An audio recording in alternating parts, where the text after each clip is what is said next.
Tuft, we got living alien robots hunting us down and killing us with guns that shoot rays of blue fire. We got spaceships with tentacles blowing up our cities. And now we got these alien dogs sniffing us out.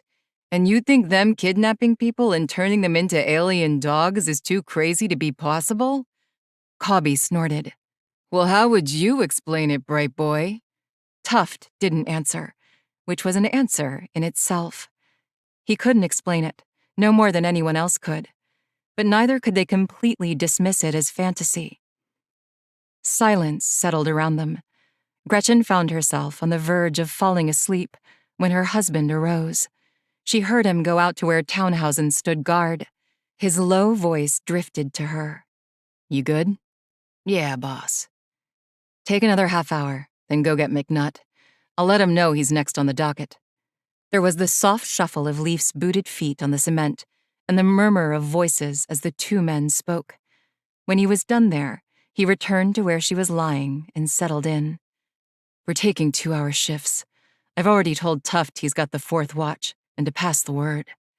He didn't ask if she was still awake to hear him. She guessed he already was aware she was.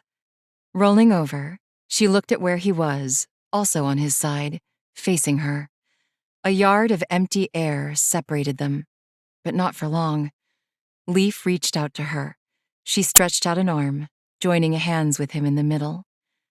I can't believe you remembered, he whispered. Remembered what? About me telling you how I'd like to join the Forest Service after our tour's up. I thought you weren't keen on the idea. I've had time to change my mind. She didn't mention the slow burn she felt between her thighs. She wanted to make love to him again, even though her weariness weighed on her. She fantasized about them sneaking out of the garage and lying somewhere out among the overgrown grasses, quenching each other's need. It was a beautiful dream, but too dangerous to pursue. He sighed. Love you, Gret. She barely heard him. Love you, Leaf. He squeezed her fingers and closed his eyes.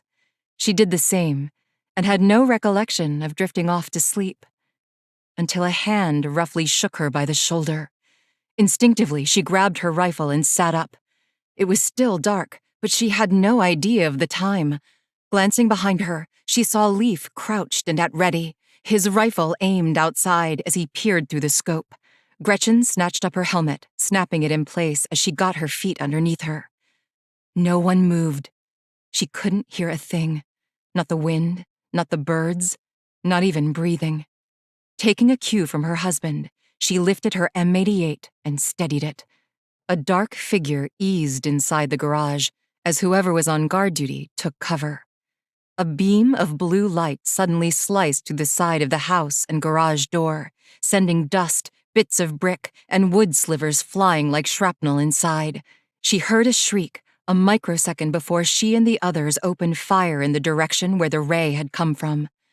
Something reddish blossomed overhead in the sky. Too late. She realized a Medusa had located them, was sighting down, and preparing to obliterate them.